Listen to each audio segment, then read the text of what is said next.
Here we go. And I got the thing going. Beta is very confusing as a waveform, particularly for beginners, because it's subtle. You can't see it at the beginning. You can't see the problem. It takes a while to get the visual skill set to identify good EEG from bad EEG, and you see that when you're first teaching people and when you're mentoring with them. And for quite some time after you begin mentoring people, they're still misinterpreting it because there's so much to know about it, and it's hard to keep all that in mind when you're looking at things. So you need to be constantly reminded, what's real and what's beta and what's false. And we just did a presentation on artifacts, part 1 and 2, which is up on the New Mind YouTube channel. You can go up there, and it's pretty much everything you need to know basically about artifact and neurofeedback. It's pretty thorough, and it's got things in there you won't even see other places because I've mentored so many people and encountered so many unusual problems. There's a little bit of overlap between that one and this one.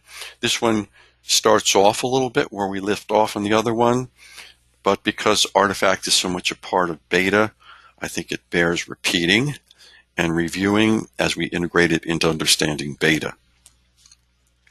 So I again begin with the famous quote by Marvin Sams that caused me to drop my phone when I talked to him. Marvin Sams is the man who invented the brain map cap that you all use to do brain mapping. He was a leader in the field when it was first beginning. He's retired now, and he was one of the best neurofeedback professionals in the country.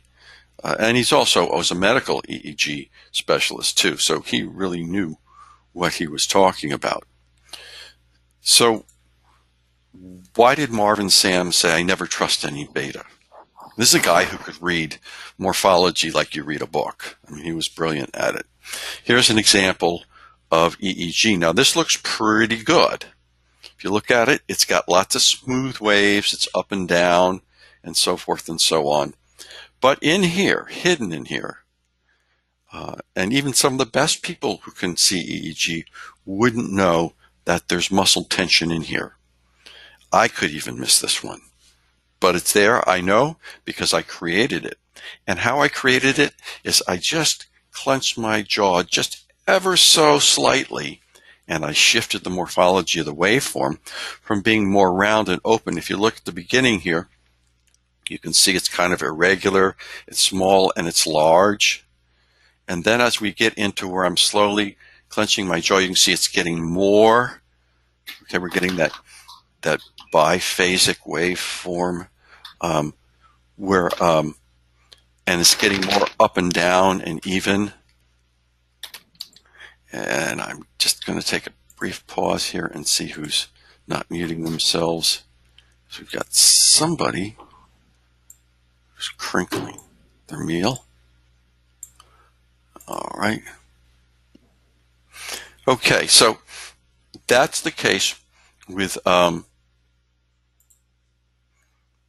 EEG. It can be that subtle from here to the right side, and it's that up and down with a little bit of edge, and you may not even be able to see it, but it's there. So when you're training with neurofeedback, subtle muscle tension can affect the waveform. Now what I've done here, I've slightly expanded the screen up and down so you can see a little more clearly the difference. Here it is at the beginning. You can see it's kind of small and large and small and large, and there's various waveforms. And then as you get here, it gets steady. If you notice, it's very steady.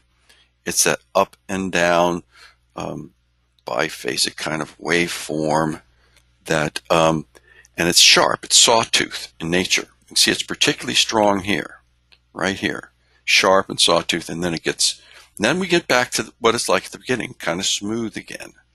So I just subtly increased and clenched the jaw and then let go.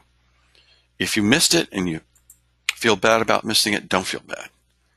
It takes years and years to be able to capture that kind of thing, and it can still sneak by you. But the point I'm making is this is why Marvin Sams says, I never trust beta. Now, beta, here's a normal eyes open power spectrum. And right here on the left, this is eyes closed on the right. But even in the eyes, you can see that little boost of alpha right there. That's the bump from alpha with eyes closed. Even with eyes open and eyes closed, you can see that beta is down here. It's the lowest thing in the EEG. It is the lowest in amplitude. Why? Because it is the highest in metabolic cost. Those things which cost most are most rare. And it holds for biology too. And so with this being the most low thing all the time, it should always be on your trend screen, the line at the lowest bottom of your trend screen. And look how much higher all the rest of these should be. They should all be much higher. So what are the ranges of beta? Low beta is 13 to 15 hertz. If it's over the motor strip, it changes its name to sensory motor rhythm. And that was identified by Barry Sterman back in the late 60s, early 70s. Beta 15 to 20 hertz is cognitive processing. Why did I pick that realm? You'll hear people give beta, they'll call it beta 1, they'll give it all kinds of other names. Why do I pick 15 to 20? Because the best people in neuroimaging who are working on this, that's the frequency they identified from their lab work as being related to cognitive processing. You don't have to take my word for it. I didn't get it from a workshop. It's in Meehan and Bresler 2012, which is an overview of everything we knew by 212 about cognitive processing in EEG. High beta, 20 to 30, is muscle tension, mostly EMG. Why would I say such a thing? I know there's so many of you out there who want to believe that 20 to 30 is not EMG. You hope for it. You get excited when you see gamma or think you're training gamma. You want to believe that it's gamma. But we have a problem in that there's published research that refutes that. Witham et al., 2007. Do not take my word for it. Read the research, evaluate it yourself. Jai et al., 2011, put gamma as being in the range of 30 to 80 hertz. And I didn't put that in here. Because I put usually EMG, but get the latest Jai et al., read it yourself. Leading researchers, 20 to 80 hertz. But in that 20 to 80 hertz, we have a lot of problems. A lot of that is the territory of dirty electricity, of line noise, of EMF waves, and of muscle tension. So gamma is highly tainted. So if you think it's bad trying to read 20 to 30 hertz, that's real.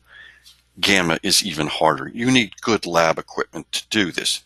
Now, if somebody's really relaxed, you might get some 20 to 30 hertz. To get gamma, they have to be really relaxed, and you have to have good equipment and excellent connections. And hopefully, as we go through this, you'll appreciate why those connections have to be so perfect. And most of you are not that good at that. You don't own a lab, and you don't own the equipment, and you don't own the software to filter it out.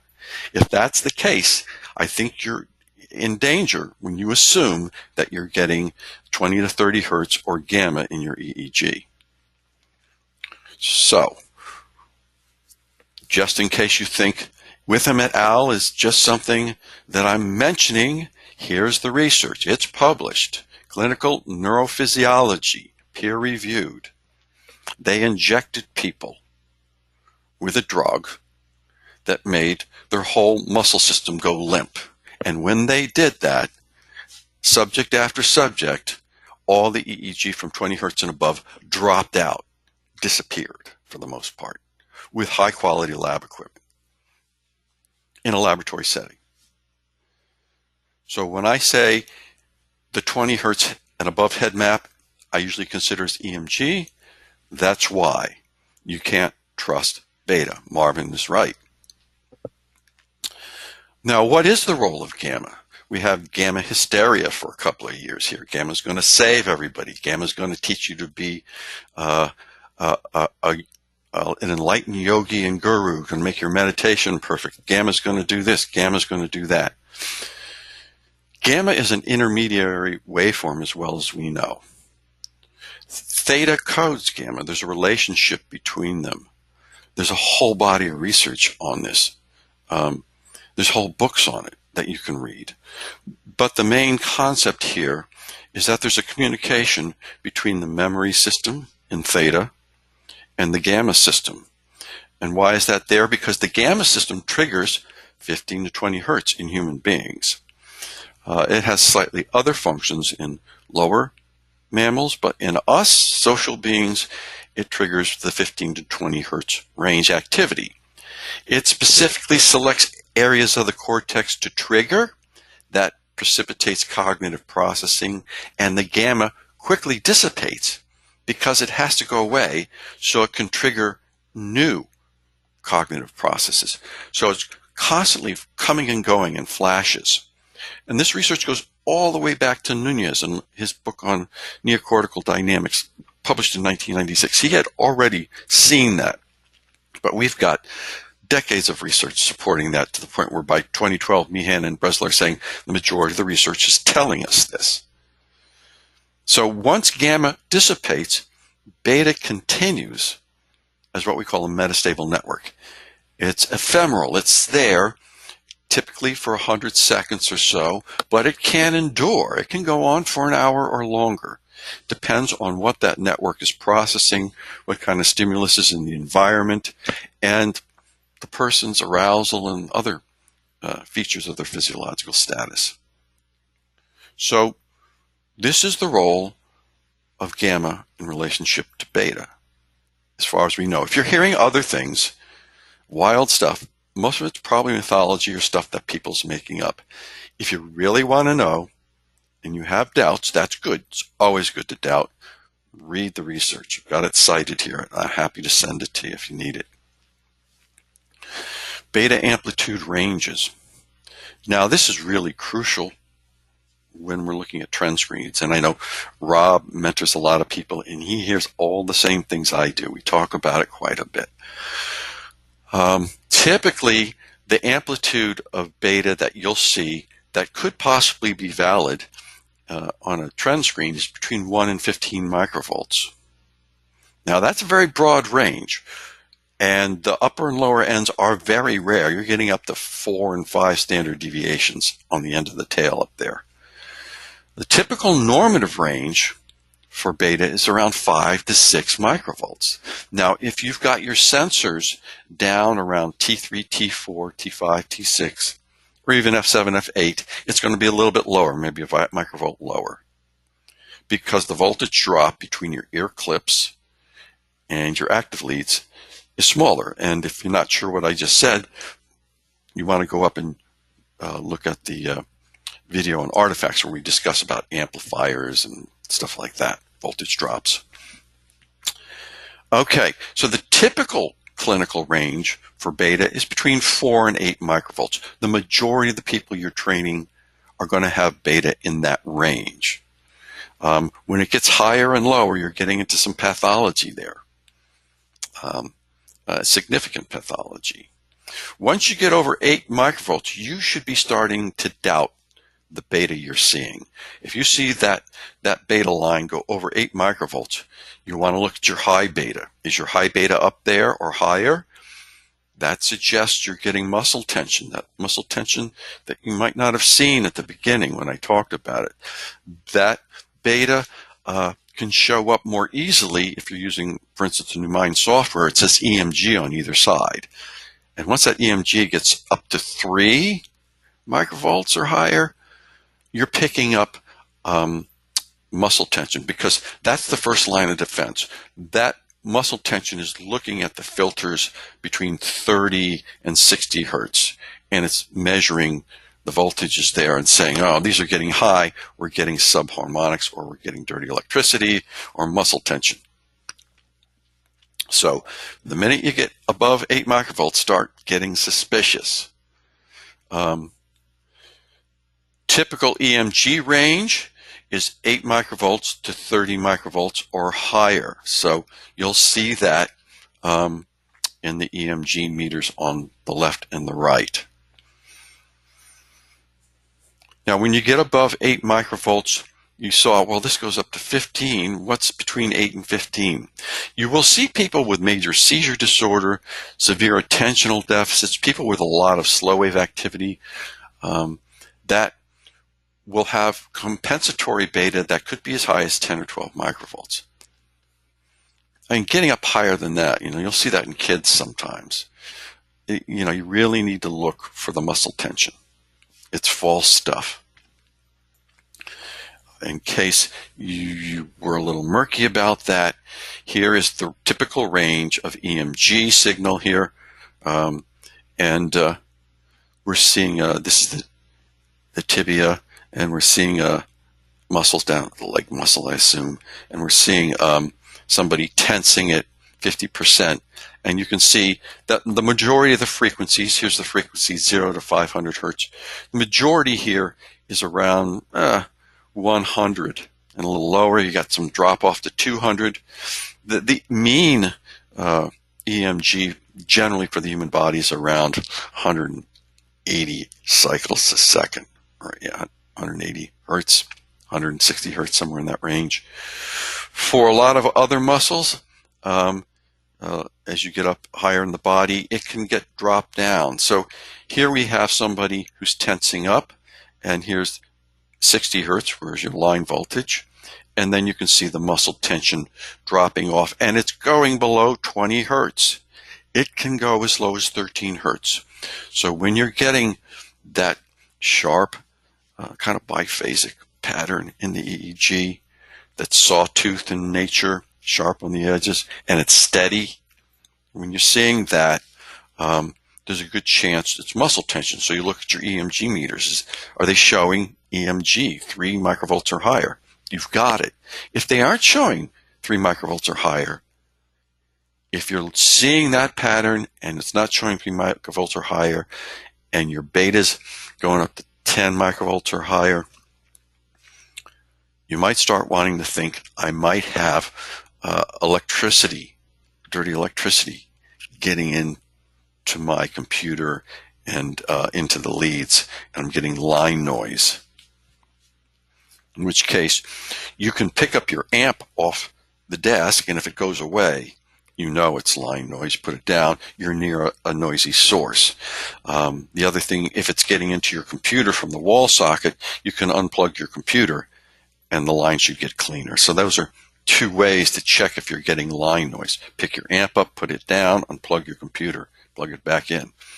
See if it changes. Now we have subharmonics, and again, if you're not familiar with that concept, I refer you to the lecture, prior one that's up on the New Mind YouTube channel. And here you can see the subharmonic. Here's T3 and T4. This person is clenching their jaw. I know it's not line noise because that would affect the entire head.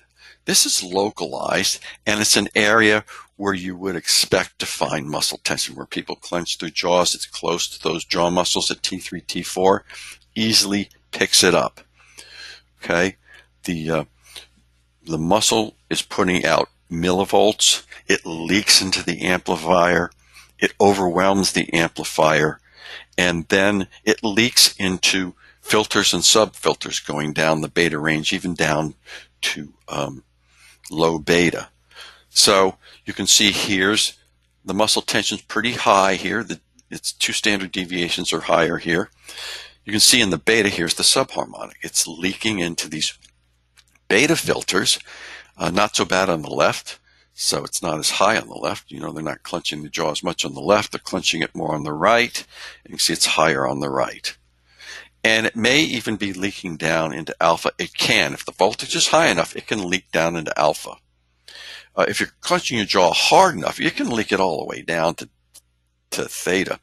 It can affect, and that would be subharmonics you're getting. It's not the beta. It's off. And there's a lot of different subharmonics that your muscles generate. So here's the pattern right here. There's the beta. There's 60 hertz, 40.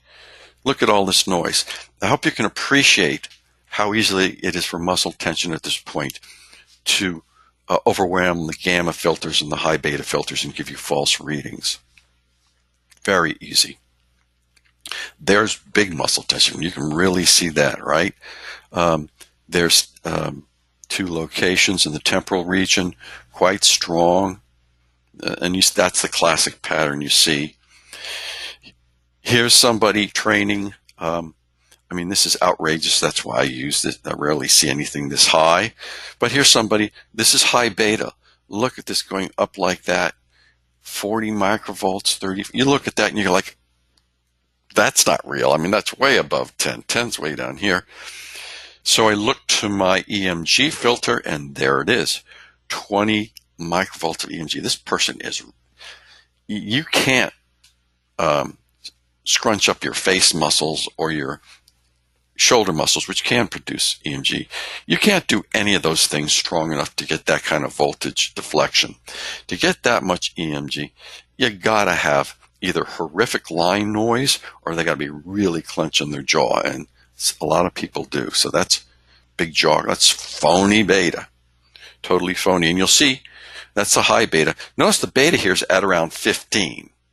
So the subharmonics in our system, the filters are pretty strong, so it doesn't translate easily. So once you get that much voltage, the filters start blocking it out. But still, here's 15 microvolts. You know that beta is not real. That's phony beta. This alpha's in a good range. Can I add a comment, Richard? Yeah, yeah. What's interesting here that I don't see, but oftentimes you will see, is when you have one side like that. That's the left side. So it's giving you a beta asymmetry that looks okay. Oftentimes what you'll see below that left side high beta is the regular beta on the left side is also up and not integrating, causing a false read one way or the other, depending on which side's high. You'll get a really false high beta asymmetry, like a 1.2, or it's like down 0.67 or something like that. So keep an eye on that as well when you're looking at the asymmetries. Yeah, that will show up. It depends on the subharmonics and the filter systems and the digital filtering that the software is using. You would see that more often in BrainMaster and less in ours. You often see the beta much lower once it gets up to about 15 than the high beta if it gets high, because of the way that we filter things out. But it's contaminating that beta. But that's a good point, Rob. Thanks for adding that in. Here's a low EMG session. You can see this person's got betas down around 4 probably. Let's see, a 3. Yep, 3.5. It's a little bit. That's pretty low. The alphas in a fairly normal range. The alphas around 9 or 10. That's totally I take that. That's the theta around 9 or 10. The theta is in normal range. Sorry. The alpha is much lower than it should be, because the alpha should be around 9. In this case, if you're looking at alphas around 4, this is an anxious person. Their alpha's way low, way low. But it's nice to see their theta high, and their delta's in a good range too. It's coming down. It's a little high. They're not sleeping well, but it's coming down here. And here's the high beta at 5. Probably a little elevated, but not much. Now, here's another session where the alpha's still around 5. The delta and theta came way down in this session, and we maybe even be closer to the temporal lobe here in this. Yeah, it says T3, T4. So we're doing temporal lobe. Notice the voltage difference between C3, C4, and the temporal lobe. That's the voltage drop. That's the amount of, there's less voltage being collected between the ear clip and T3 than between the ear clip and C3. And so you have less voltage. That's why you need to be very careful about not comparing locations against each other. And the brain maps take this into account. So you can see, though, that here the high beta is at 5 microvolts. Here it's at 10, 8, 7. This is false beta here. And it's elevating the beta here to 7, 6 or 7. You know that's phony because, up here, It's down at 5. This is a pretty clean spot. C3, C4 is the area that gets least contaminated by all of this garbage. T3, T4 is one of the areas that gets most contaminated. So you can see this person really carries a much lower level of beta.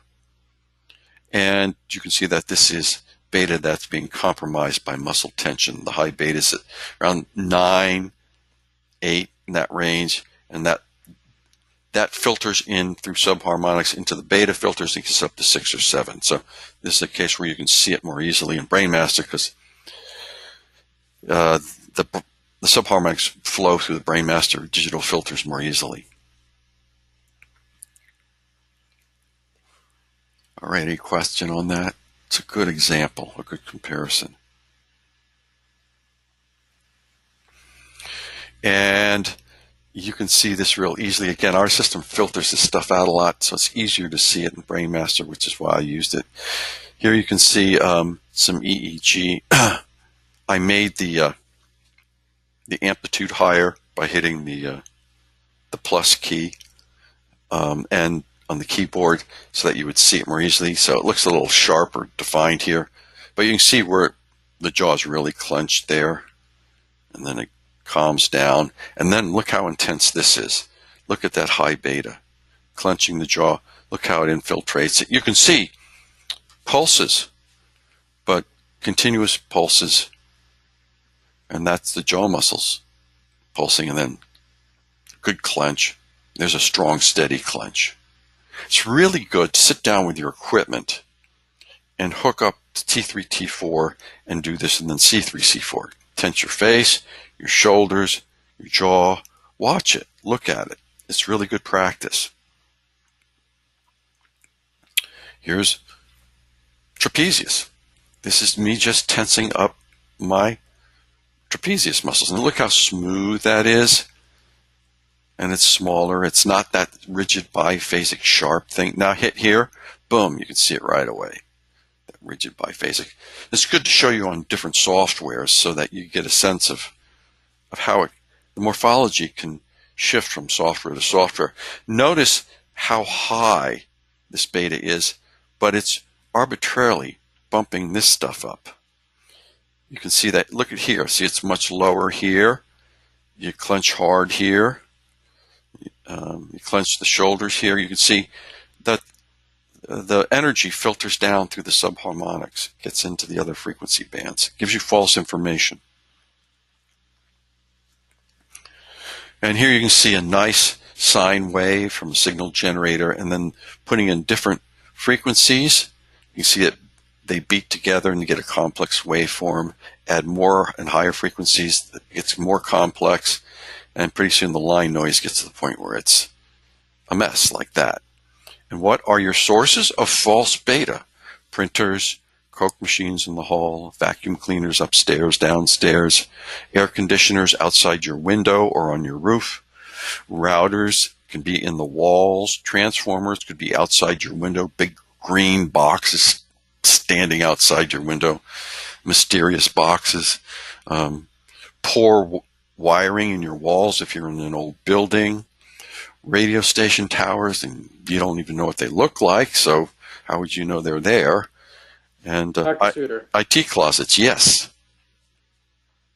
Quick question, Adrian here. So does this also lend to Wi-Fi networks in buildings? Because yes, we're using, online sources for streaming video, and is that something that could be affecting the line as well? Generally not. It can, but generally not unless you're in the room right next to the router that's generating that. They're usually, the closer you get to a router, the more you can get it. The way you can tell, though, is pick up your amplifier. If it's coming from the router through the wall, that noise will dissipate. It's a good question. Quick remark to this, Richard. Yes, routers have transformers. Routers need transformers. They're plugged into the wall, and the transformers create wide range, 5, 6, 7 foot terrible EMG, electric noise. Good point. That's a good distinction. It's Martin's saying it's actually the components in the router and not the waves the router's putting out. They do affect as well, but the major pollution we get into an EEG is from the transformer of the router. Right. Anything that's plugged in. And that's the same thing with these other devices too. It's the transformers in the device that's doing it, unless it's an electric motor, and that's just the coils in the electric motor. Similar to transformers, it's the same type. Okay, so and great question that Adrian brought up, because here's an example of a EEG and a poor EEG. So there's a good one. There you've got that kind of smooth waveform, looks kind of nice, and then there's that fuzzy waveform. So this was the waveform that the person who was home training was getting. They were in a building with old wiring, and they had a router under the table. And that was creating a field of what we call dirty electricity.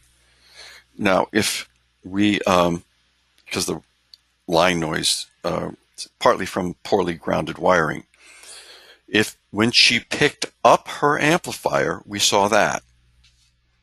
We knew right away what it was. We said, what's on your desk? What's underneath your desk? And then she moved to the other side of the room, and it stayed. We said, you need to train on the other side of the room. So some of the things, pick up your amplifier, put it down, pull out the plug in your amplifier, plug it back in. Some good ways to check whether it's noise coming from electricity.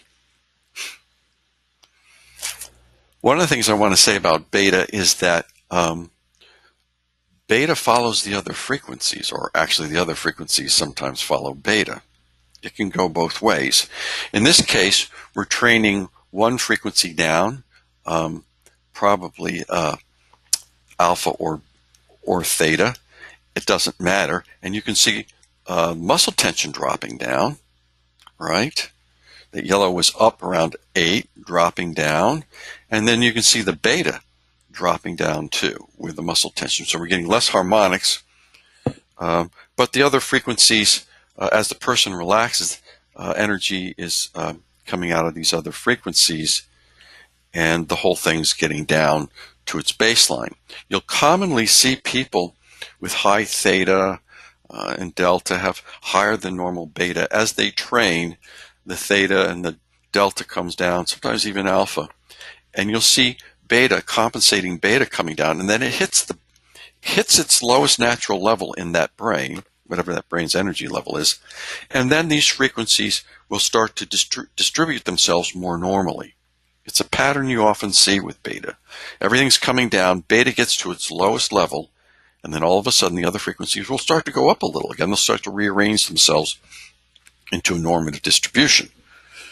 Well, how do we know that? Because we've watched this pattern and then watched real-time z-scores and watched it unfold in real time. So here's an example of a pre-post map. You'll see this lots of times. Here's a lot of magnitude. A lot of areas, 2 standard deviations or higher in delta, theta, alpha, and beta. And then this person's theta and delta was trained down, no doubt. The alpha followed it down, typical, and notice the beta followed it down. This is really typical. In the old days, people say, oh, we overtrained the brain. And it's like, no, thanks for playing. That's not what happened. After studying the matter for a couple of decades with brain maps, what we realized is the brain is just normalizing its energy level with respect to the lowest, largest output. And there's a fair amount of compensation going on too. So this is a good thing. Once that delta gets down, where this is more green, this beta will start to come back up because this is inflammation.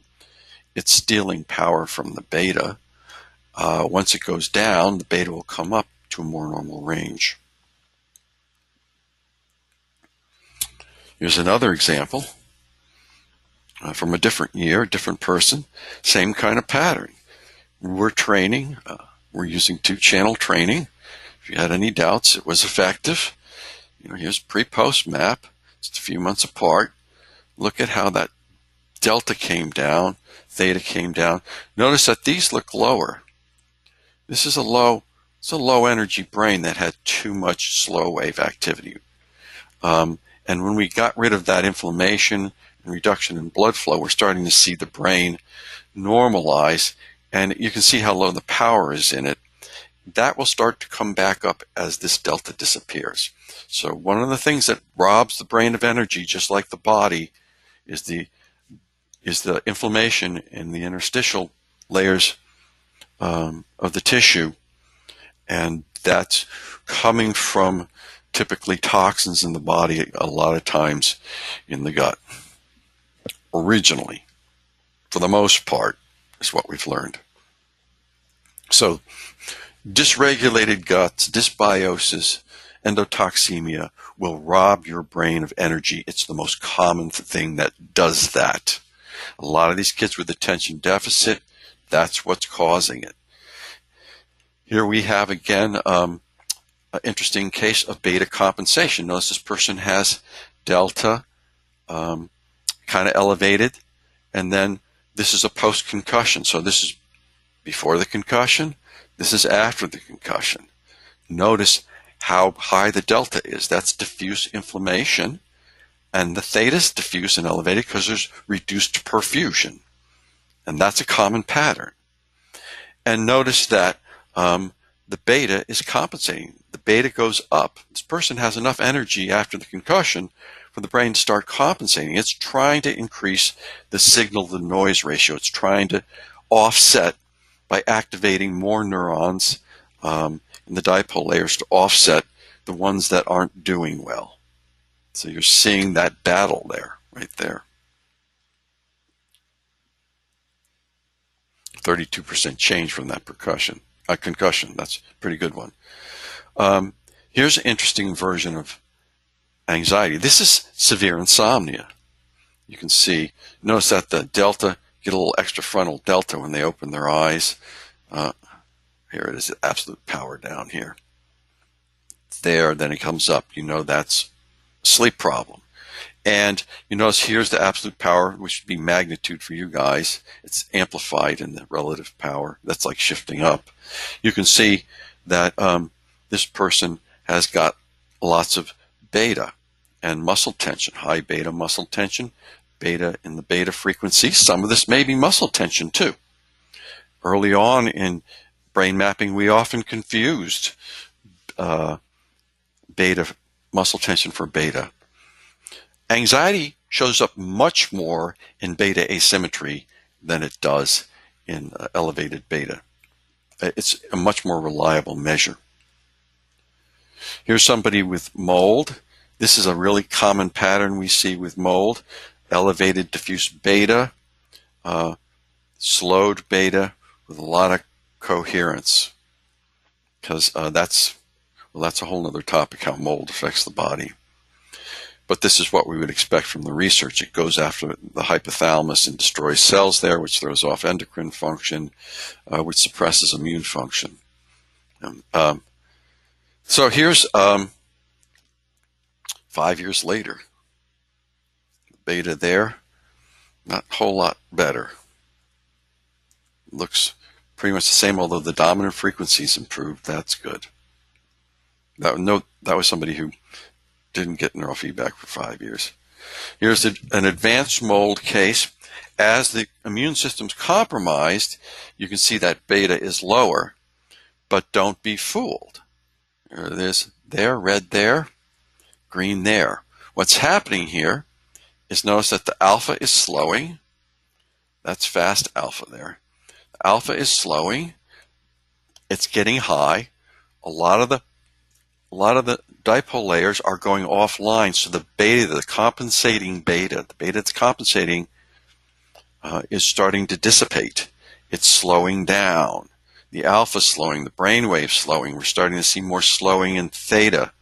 This theta and alpha is probably mostly slowed alpha. This person is suffering serious physiological inflammatory processes, and the next thing that's going to happen is the delta is going to be red and yellow. It's a loss of energy. When we have inflammation and we're developing these problems, the high frequencies drop out. We don't have the mitochondrial power to drive the brain. So what happens is a lot of it goes into idling. We get reduced perfusion and a lot of inflammation. And here we have diminished mitochondrial function. So here's a classic attention deficit pattern. Low beta and or high theta. In relative power here, this is just elevated. That's what we used to always call it back in the 90s. Oh, that's attention deficit. Look at that theta. And it turned out that that was reduced blood perfusion when they did the research. That's what it was indicating. Here's another person diagnosed with ADHD, but we're not seeing that high theta. How come? We are seeing a lot of beta here and a lot of elevated beta here, but this is all green and some is starting to turn blue. Some of that could be real beta, could be. But we're also seeing a lot of beta on the right. That's anxiety, our best measure, and some alpha on the left, some mood. That's suspicious. It doesn't have the high theta. This beta is an unusual kind of beta. When we tested the person, they were paying attention fine. They got 100 on the New Mind test for attention and within normal range on the TOVA. And there's their TOVA. Now they do have an attention problem here, but it's not in the severity range where you would typically give them the diagnosis of ADHD according to the TOVA. So first of all, I want to point out this shows the validity of the New Mind attention test because it's only looking at attention.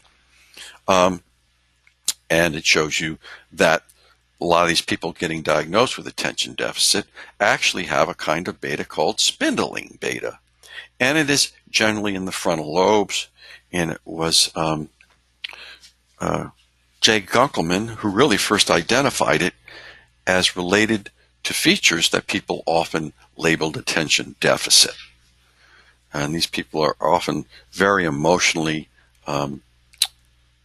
labile. They have a lot of beta on the right, a lot of times a lot of alpha on the left, and symmetry, and they have that pattern that you see here of frontal beta, particularly at F3, FZ, F4. If you see that and everything else is green, or in beta and everything else is green, most of the time, I say about 90% of the time, if you looked at the raw EEG, if you were somebody who was good at morphology and trained in it, you would see this beta spindling. You can see that nice normal EEG line, and then that spindle, and then it disappears, and then that spindle comes back here, and it dissipates, and there it goes again. And this, by the way, over here is that person's right eye flicking to the right. It's flicking gently to the right, and that's a neurological problem. When I see that, I start asking questions about head trauma.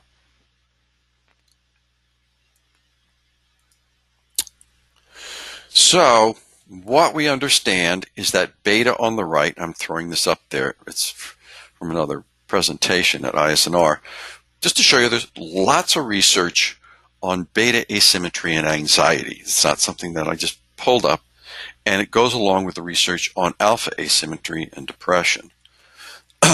And Engels and Heller and their team over a period of from 1998 approximately up through this period here in 2007, and they're still working on it, identified anxiety types relating to different areas. Left frontal beta tends to be more related to anticipatory anxiety about the future. What if I do this, and what if this happens, and oh no, what if the plane crashes? But what if I can't pay my mortgage? Right frontal beta, reactance into anxiety is, oh my God, you drop the Ming vase, we are screwed, and that goes into panic. Or, oh no, my uncle's here who physically abused me and I don't want to be at this party. Posterior beta rumination, that's the why did I. That's the 10 ways I hate myself listed in cognitive behavioral therapy.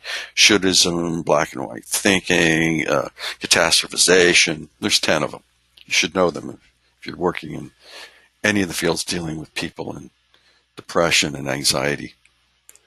So those are the different places that anxiety show up in the head when it's real anxiety, and what kind of anxiety is related to. And that's pretty cool that we know that. But the most reliable measure of anxiety is beta asymmetry, and here you can see it. That beta, all that red on the right, that should be on the left. That's why the New Mind database is set up for asymmetry that way. The other databases aren't, It's annoyed me for 20 years. Once I saw the research, so we just said we're going to do a database where that really useful measure is really easy to see. And so you can see it at a glance on the map. Beta asymmetry, anxiety. If you're curious about the research behind that, I have that information there. ISNR, sometimes they did do a video of me 2 years ago presenting on this subject, so you can get that. There's an article that's written about it and published with statistics up on New Mind Journal website. That's nmindjournal.com. N is in new. nmindjournal.com. And Martin has a nice article up there on sleep. And there's some other good articles. Rob has some good case histories. Some other people have great articles on apnea and Alzheimer's and all kinds. Some pretty cool stuff showing up there. Beta goes in cycles, and this confounds the heck out of everybody. And I'll go over it, but you really need to kind of think about it and look at it again and again. It's a hard thing to get. When you first get beta, it's up on the right side. Sympathetic arousal. When you first get anxiety and over-arousal, it's on the right side. That's elevated norepinephrine. Most of the norepinephrine, or the majority of the norepinephrine pathways are in the right hemisphere, I should say. So that's where it hits first, sympathetic arousal. Then we get this period where you get so much on the right that you start to get alpha on the left. And, you might want to think of this as dorsal and ventral activity in the polyvagal theory. And then we get down to depression, where we get alpha all on the left, and we're in a state of withdrawal. But the interesting thing is when the alpha all lines up on the left, the beta does something unexpected. Rather than staying on the right, it starts to migrate to the left. It does it every time. It does it consistently. It is a rule of the brain. Check your maps. Look at your ISIs, your BECs. You'll see it. It's there. So brain goes through the cycle. Yeah, Martin. Please give us also the indication of time. This happens over weeks, months. Oh, absolutely. Year. Thanks for bringing that, Mark. I didn't think about that as being an important thing to mention. Yes, this happens generally over a long period of time. Now, it can't happen in a day if you're a kid on medication and you're fooling with his brain with methamphetamines and things like that.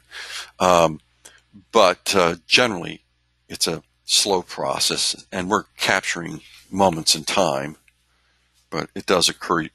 Generally, you get the anxiety. It could take years before you get enough anxiety on the right where you start to get alpha on the left. Depends on your physiology and the status of your body. And here are the consequences of toxic stress when you get to that point where you're in chronic anxiety or anxiety with depression. This is how it affects your life.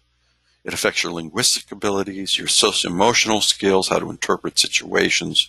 It interferes with developmental landmarks, interferes with decision-making. You make bad decisions, problems with working and short-term memory, behavioral self-regulation issues, which the polyvagal people would say is the bottom line for all of it, and mood and impulse control issues. Sean Coffin Garner, 2011, is from one of the largest studies in history on human health, and that's the ACE study, which you should all be familiar with. Okay, we're getting close to out of time here. I'll just try to wrap this part up. I said it takes a lot of energy to produce beta. That's because neurons have a high demand for ATP, which is what the neurons use to operate the sodium and potassium pumps that generate the electricity that you're measuring with your equipment. Diminished ATP comes from compromised mitochondria. They're in all your neurons, those little mitochondria producing ATP. They're your little energy factory. So loss of high frequency shifts slow to fast wave ratio and increases idling And so when you're losing energy, one of the things you see, beta may be high, but once that alpha starts to come up with the high beta, you're starting to lose energy. Why? Because you're using your brain the wrong way, you're using it too much, you're overusing it, it produces too much glutamate, byproduct of using it too much. It fails to get converted like it should be to glutamine.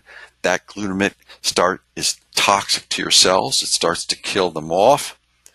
That results in an influx of calcium into the cells. This is the body trying to protect itself in different ways. And when that happens, the mitochondria try to absorb the calcium to defend itself, to defend the neuron against the calcium influx, and the mitochondria can't produce the ATP. So then we have this excitotoxic model, Wang-Michaelis 2010, which shows that that leads to neuronal death. And of course, that inflammation now becomes lower perfusion, elevated theta, and a lot of inflammation in delta. And then we get the oxidative stress model. If you want to know more about this model, I've done presentations on it. Again, it's up on the New Mind YouTube channel, and there is a paper written on it up on nmindjournal.com with statistics. So this is not just idle observation. Here's another chronic anxiety. Notice we have the strong beta asymmetry, but now we have diffuse elevated beta. Once you have this beta asymmetry long enough, as Martin was just pointing out, it takes a while. You eventually get this beta here because the whole brain is so overactivated. And this is when you start producing too much glutamate byproduct that you can't clear. One of the reasons you can't clear, because you can't sleep. And here's that map that's showing you how the beta is elevated. They're starting to get a little depression. And you can see that the thyroid's starting to get affected, but they're getting a lot of headaches and insomnia. They're not sleeping well, which is what we were saying was going to happen. Their adrenal activity is going to be chronically elevated along with the anxiety, and that'll increase cortisol and produce a whole cascade of events, which is undesirable. They'll be engaging in the 10 nasty thoughts, which are listed here. These are all the different ways we hate ourselves, and that shows up as posterior beta. So you'll want to look at that information. And then when you look at your ISI, you'll find that somebody with this kind of pattern, chronic anxiety, has elevated inhibited features, elevated impulsivity, elevated perfectionism, diminished relax. Common patterns. Confirms from their self-report what you're seeing in the map. Okay, we got to the end of it. If anybody has any quick questions or comments, please feel free. I've got a real quick one, Dr. Shooter. Yeah. Just in regards to training, whenever we're doing anything that involves a protocol that has a 15 to 30 down on the right side, not necessary to put a 20 to 30 down on that side as well, I'm assuming, but then on the left side, obviously. So we're training 20 to 30 down on the left, and then if we're doing a 15 to 30 down on the right, not necessary to put that 20 to 30. Not necessarily, because you're dealing mostly with muscle tension, and it's mostly biofeedback that you're doing there. And if you ever hit pay dirt, if you ever get the muscle tension down enough, well, then you will get at any residual 20 to 30, which would probably be a good thing, right? Right.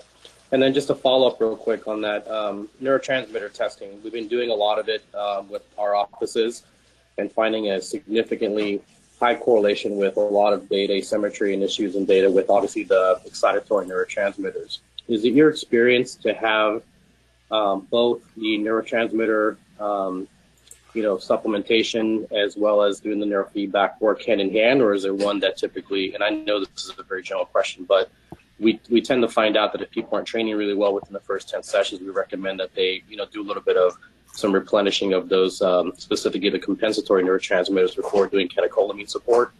But what's your experience with that? That's a really the people I've talked to, like Susan Blank, who are doing that kind of work, and I'm not doing that kind of work, are taking that kind of thing into account. And I think what you're doing is very interesting. I don't know how many clinics are doing that. I hope you're collecting that data and keeping it and and planning to crunch the numbers with it, because it sounds like it's really good stuff. But the major neurotransmitters do give us good information. They're good to look at in, when we're looking at the levels of them in organic acid tests, or we're looking at genetic polymorphisms and trying to compensate for them and looking at the maps. I think that's great. It's an area we need a lot more work in.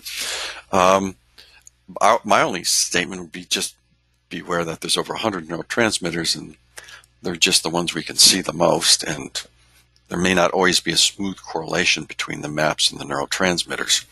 I don't know if that answered the question. That's my best answer. It makes sense. It makes sense. We're just seeing a lot of it, and that's kind of why that's interesting. Kind of spurred the question. Yeah, I hope you're going to share that with us at some point.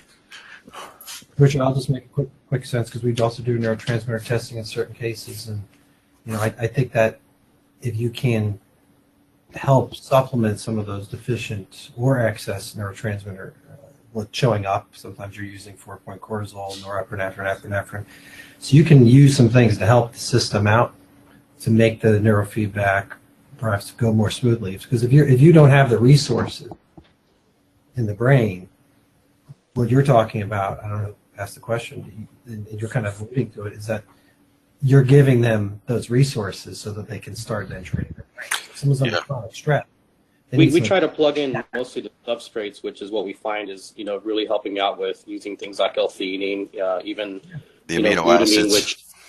The amino acids, trying to get things convert over, because a lot of times we have people that will put them on a supplement regimen and profile, find out that their glutamate levels are coming up, but their GABA's not, so we end up discovering that there may be a GAD2 enzyme deficiency that's not helping, the things convert over. So there's just a lot more to it that we're trying to peel the onion back and finding out there's a lot of correlations, and that's typically, my kids and adults, even my pro athletes and golfers that aren't training well, we do a 20-part neurotransmitter profile, including sex hormones, neurohormones, and then also the excitatory compensatory. They're all over the place, or they're completely flattened out, stage 3 adrenal fatigue, and it's pretty.